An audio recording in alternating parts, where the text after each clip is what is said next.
Uncle election ಬರ್ತಾ ಇದೆ. ತಮ್ಮ ಓಟ್ ಎಲ್ಲಿಂದ ಇದೆ? ತಮ್ಮ ಯಾವ ಕ್ಷೇತ್ರ? ನಮ್ದು ಮಲ್ಲೇಶ್ವರ ಕ್ಷೇತ್ರ. ಮಲ್ಲೇಶ್ವರ. ಓಕೆ.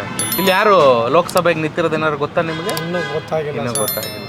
ಯಾರು ಪ್ರಧಾನಮಂತ್ರಿ ಆದ್ರೆ ಒಳ್ಳೇದು ಅಂತ ಅನ್ಸುತ್ತೆ ತಮಗೆ? ಯಾರು ಪ್ರಧಾನಮಂತ್ರಿ ಬಂದ್ರೂ ನನ್ನ ಕೆಲಸ ತಪ್ಪಲ್ಲ. ಏನ್ ಕೆಲಸ ಮಾಡ್ತೀರಾ? ಜೊತೆ ಒಳ್ಳೆಯದು. ಯಾರು ಬಂದ್ರು ನಿಮ್ ಕೆಲಸ ತಪ್ಪಲ್ಲ, ಹೌದು. ಆದ್ರೂ ಒಂದು ಆಸೆ ಇರುತ್ತೆ, ಇಂಥವ್ರು ಬಂದ್ರೆ ಚೆನ್ನಾಗಿರುತ್ತಪ್ಪ ಅನ್ನೋ ಪ್ರತಿಯೊಬ್ರು ಒಂದೊಂದು ಆಪ್ಷನ್ ಇಟ್ಕೊಂಡಿರ್ತಾರೆ. ಹಾಗೆ ತಮ್ಮ ಆಪ್ಷನ್ ಯಾರು? ಇಲ್ಲಿರೋ ಹುಡುಗರು ಇದೇ ಊರಲ್ಲಿ ಹುಟ್ಟಿ ಬೆಳೆದವ್ರಿಗೆಲ್ಲ ಕಡಿಮೆ ಕೆಲಸ, ನಿರುದ್ಯೋಗ ಸ್ವಲ್ಪ ಅಂಥದ್ರ ಕಡೆ ಗಮನ ಕೊಡಬೇಕು. ನಿರುದ್ಯೋಗ ಏನಿದೆಯಲ್ಲ ಅದನ್ನ ನಿರ್ನಾಮ ಮಾಡಬೇಕು ಅಂತೇಳಿ ಚಿಕ್ಕ ಯುವ ಪೀಳಿಗೆಗಳೆಲ್ಲ ಇದಾರಲ್ಲ, ಎಲ್ಲಿ 15,000 20,000 ಸಂಬಳಕ್ಕೆ ಒದ್ದಾಡ್ತದೆ, ಓದ್ಬಿಟ್ಟು ಆ ಥರ ಒದ್ದಾಡ್ತದೆ. ಮತ್ತೆ ನಿಮ್ಮ ಮನೇಲಿ ಎಷ್ಟು ಓಟ್ ಇದೆ? ನಮ್ಮ ಮನೇಲಿ 8 ಜನ ಇದೆ ಸರ್. ಜಾಯಿಂಟ್ ಫ್ಯಾಮಿಲಿ 8 ಓಟ್ ಇದೆ. ರೀಸೆಂಟ್ ಆಗಿ ಒಬ್ರು ಎಕ್ಸ್ಪೈರ್ಡ್ ಆದ್ರು. ರಾಹುಲ್ ಗಾಂಧಿ ಅವರು ಪ್ರಧಾನಮಂತ್ರಿ ಆದ್ರೆ ಏನಾದ್ರು ಬದಲಾವಣೆಗಳು ನಿರೀಕ್ಷಿಸಬಹುದೇನ್ರಿ?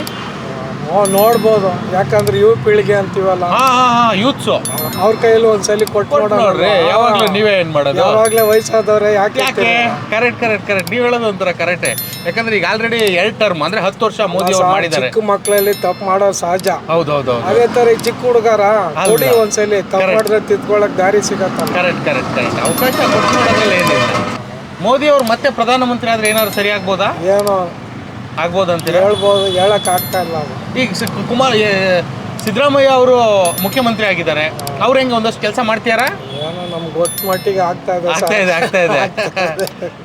ಚೆನ್ನಾಗಿ ಆಗ್ತಿದೆ. ಎಲ್ಲ ಫ್ರೀ ಎಲ್ಲ ಕೊಟ್ಟವ್ರಲ್ರಿ, ಅಕ್ಕಿ ಫ್ರೀಯಾಗಿ ಕೊಡ್ತಾವ್ರೆ, ಮಹಿಳೆಯರಿಗೆಲ್ಲ ಬಸ್ಸಲ್ಲಿ ಹೋಗಕ್ ಫ್ರೀಯಾಗಿ ಕೊಡ್ತಾರೆ. ಅದೆಲ್ಲ ಒಳ್ಳೇದೇ ಬಿಡಿ. ಒಳ್ಳೇದೇ ಅಲ್ಲ? ಅದೇ ತರ ಬೆಲೆ ಏರಿಕೆ ಕಮ್ಮಿ ಮಾಡ್ಬೇಕು ಸರ್. ಓಕೆ. ಬೆಲೆ ಏರಿಕೆಗಳನ್ನ ಕಮ್ಮಿ ಮಾಡ್ಬೇಕು ಮೈನ್ ಆಗಿ. ಈಗಿರೋ ಜನ ಬಂದು ಕೆಲಸ ಇಲ್ದಿದ್ದಕ್ಕೆ ನಾನಾ ವಿಧವಾಗಿ ಮಾತಾಡ್ತಾ ಇದ್ದಾರೆ. ಒಂದು ಪಕ್ಷ ಯಾರೇ ಪ್ರಧಾನಮಂತ್ರಿ ಆದ್ರೂ ಯಾವ್ದನ್ನ ಮಾಡಬೇಕು, ಅವರು ಮಾಡಲೇಬೇಕು ಅಂತ ಏನಾರು ಅನ್ಸುತ್ತಾ? ಓದಿದವ್ರಿಗೆ ಸಡನ್ ಆಗಿ ಕೆಲಸ ಸಿಗಬೇಕು. ಅದೇ ನಿರುದ್ಯೋಗದ ಬಗ್ಗೆ ಗಮನ ಹರಿಸ್ಬೇಕು. ಮೈನ್ ಅದೇ ಸರ್. ಅದಿದ್ರೆ ಹೊಟ್ಟೆ ತುಂಬುತ್ತೆ. ಈ ತರ ಫ್ರೀ ಕೊಡೋದ್ರಿಂದ ಏನು ಯೂಸ್ ಇದೆ ಸರ್? ಚೆನ್ನಾಗಿ ಕೆಲಸ ಮಾಡೋರು ಸೋಮೇರಿಗಳು ಆಗ್ಬಿಡ್ತಾರೆ. Okay, thank you uncle.